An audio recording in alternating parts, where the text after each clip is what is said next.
We go 2021. 2021. So that was, I think, right after the pandemic. During the pandemic pa. I think the last phase of it. No? We met because at that time we got introduced by a common friend who was kind of coaching me on the side on what to do next in terms of the idea, and then we got connected. And at that point, we really wanted to try and digitize the transactions of, at that point of time, it was mostly sari-sari stores. Because, alam mo naman, yung mga sari-sari stores, sa likod ng papel sila or ng mga, nung cigarettes, nagsusulat, diba? So we wanted to try and digitize that to try and help. But what we've noticed is that after a year, majority of our users were actually normal Filipinos, individuals. And so that's how we kind of shifted towards the personal space, and we launched features such as budgeting and credit scores, for example. Yeah. So, of course, I mean, this bright idea of yours needed money. So, how easy or how hard was this to pitch to investors? To me, it was extra difficult because I was pregnant. Oh. And Baka yun yung pampaswerte. siguro nga. Probably. I guess swerte lang kasi we didn't have to fly so much. Yun yung difference before. You had to go to the country where investors are. So we were in Zoom all the time in different time zones kasi meron sa US and in different countries. And we're first time founders. So, may time na, anong ginagawa natin? So parang, I mean, I'm curious din ako dyan kung paano, how do you even pitch, di ba? Parang, cold pitch ba? Parang, may possible business venture ako, kikita to. I think the one thing that I learned during that time is start with the problem that you're trying to solve. And then they will automatically understand na parang, gets go. Yeah, I think start with the problem, why you're the right person to try and fix that. So you need to have that founder market fit in a way on why you're the right person.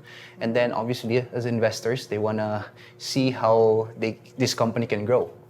As much as possible, these investors aim for $1 billion outcome. It's really hard. There's 1% probably, like very, very small percentage of companies can make it that way, no? But they want to see a company grow. So I think if you can show the problem, why your solution, why you're the right person, and the growth, this growth potential, I think you're on your way there to getting a yes from them. At the end of the day, they want to back winners. They want to back companies that change things, right? Yes. So, But at the same time, ito, kakagaling ko lang din sa isang, startups pitching their ideas to potential investors. And interesting discussion to put it lightly, no? Parang one concern was that their valuations sometimes are crazy na parang ganun. So how do you I mean, of course you want to impress, di ba? Pero sometimes there's a certain limit, right? Parang, of course. So how did you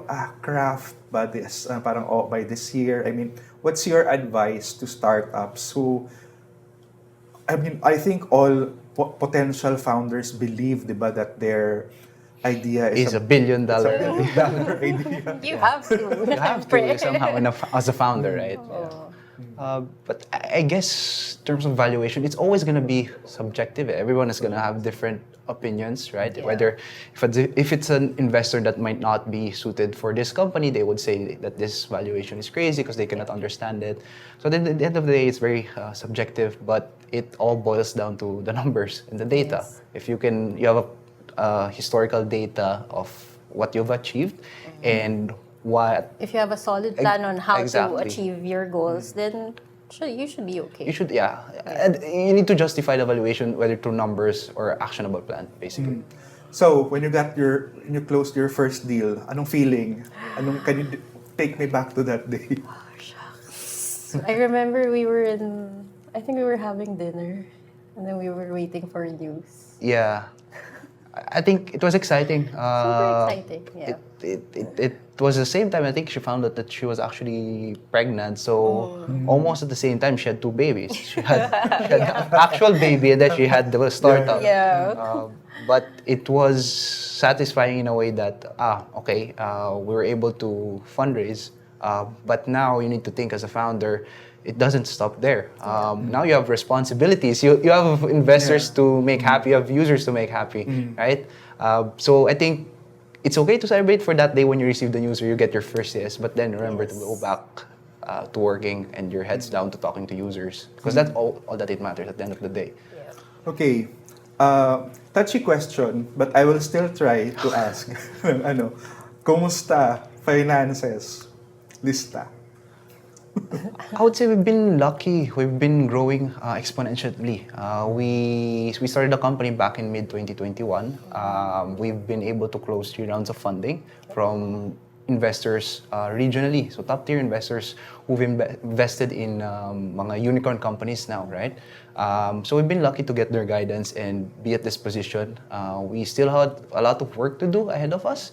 But in terms of number, we're doing really well, especially right after we launched the credit score feature where we pioneered that space.